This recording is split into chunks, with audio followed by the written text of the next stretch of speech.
Good afternoon. My colleagues and I remain squarely focused on achieving our dual mandate goals of maximum employment and stable prices for the benefit of the American people. While the unemployment rate remains low, it has edged up. Job gains have slowed, and downside risks to employment have risen.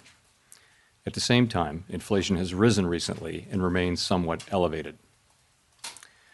In support of our goals, and in light of the shift in the balance of risks, today the Federal Open Market Committee decided to lower our policy interest rate by 1/4 percentage point. We also decided to continue to reduce our securities holdings. I'll have more to say about monetary policy after briefly reviewing economic developments. Recent indicators suggest that growth of economic activity has moderated. GDP rose at a pace of around 1.5% in the first half of the year, down from 2.5% last year. The moderation in growth largely reflects a slowdown in consumer spending.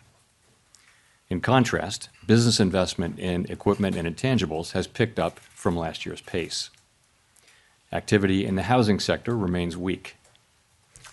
In our summary of economic projections, the median participant projects GDP to rise 1.6% this year and 1.8% next year, a touch stronger than projected in June. In the labor market, the unemployment rate edged up to 4.3% in August, but remains little changed over the past year at a relatively low level.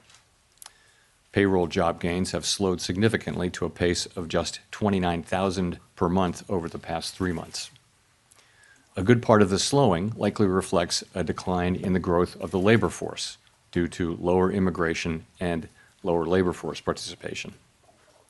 Even so, labor demand has softened, and the recent pace of job creation appears to be running below the break-even rate needed to hold the unemployment rate constant. In addition, wage growth has continued to moderate while still outpacing inflation. Overall, the marked slowing in both the supply of and demand for workers is unusual. In this less dynamic and somewhat softer labor market, the downside risks to employment appear to have risen. In our SEP, the median projection for the unemployment rate is 4.5% at the end of this year and edges down thereafter. Inflation has eased significantly from its highs in mid-2022, but remains somewhat elevated relative to our 2% longer-run goal. Estimates based on the Consumer Price Index and other data indicate that total PCE prices rose 2.7% over the 12 months ending in August, and that, excluding the volatile food and energy categories, core PCE prices rose 2.9%. These readings are higher than earlier in the year as inflation for goods has picked up. In contrast, disinflation appears to be continuing for services. Near-term measures of inflation expectations have moved up, on balance, over the course of this year on news about tariffs, as reflected in both market and survey-based measures. Beyond the next year or so, however, most measures of longer-term expectations remain consistent with our 2% inflation goal. The median projection in the SEP for total PCE inflation is 3.0% this year and falls to 2.6% in 2026 and to 2.1% in 2027. Our monetary policy actions are guided by our dual mandate to promote maximum employment and stable prices for the American people. At today's meeting, the committee decided to lower the target range for the federal funds rate by 1/4 percentage point to 4 to 4.25%, and to continue reducing the size of our balance sheet.